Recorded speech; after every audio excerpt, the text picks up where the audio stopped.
Hello, everyone, and welcome to this audio podcast. This audio podcast is part of the Hilium Space Edition or series.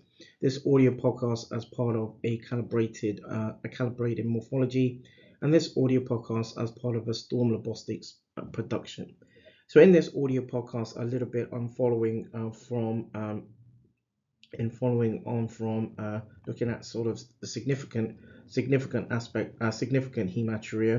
hematuria. This audio podcast will delve into a little bit around the CKD or chronic kidney disease, the chronic kidney disease basis around hematuria. So hematuria can provide sort of an index or indices of glomerular basement thinning, and just to iterate, uh, the where recipients or patients present to either urology teams or nephrology teams. For example, the indices, again, around where hematuria is concerned, is primarily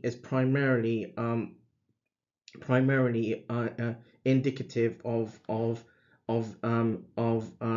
potent of sort of a link with glomerular disease or glomerular based sort of disease or diseases, but also can be linked, where the whether urology of individuals or patients are affected, or for example the tract, the sort of either the lower sort of urinary tract, the lower urinary tract, or the upper urinary tract, is or can be affected. However, hematuria can provide an index of glomerular basement thinning, but renal specialists tend to devote more attention to where hematuria has an association where hematuria is persistent with proteinuria. Now, proteinuria on its own and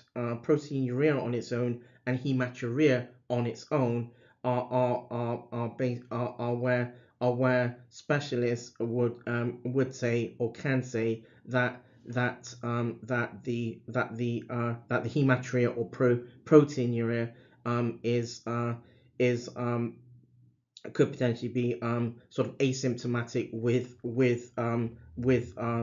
or part of general physiology.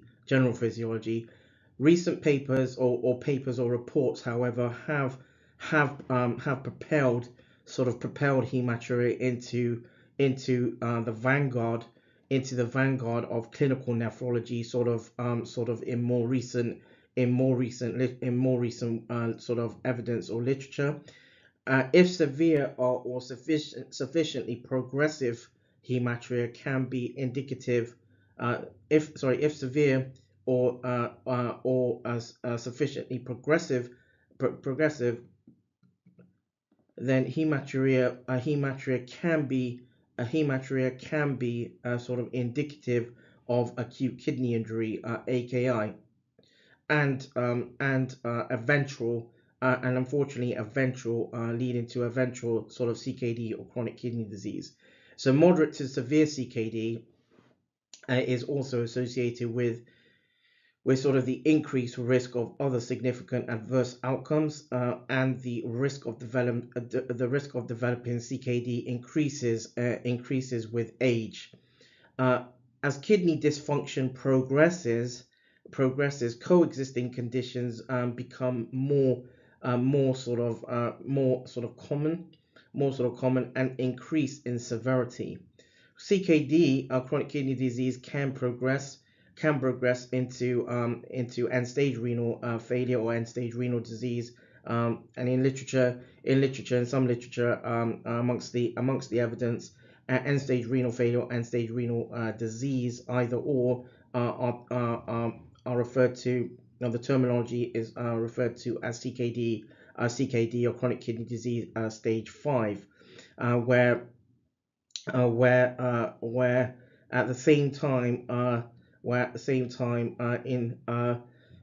it can progress into end-stage renal disease or end-stage renal failure in a small but significant percentage of the general public.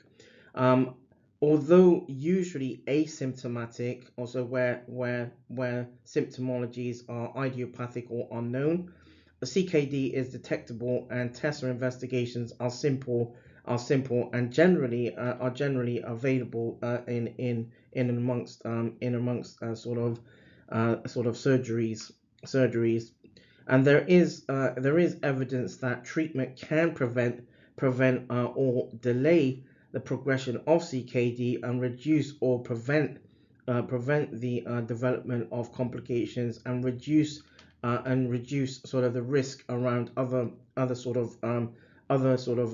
morbidities. However, CKD or chronic kidney disease is often unrecognized because there is no specific symptoms or symptomologies, and is often either undiagnosed,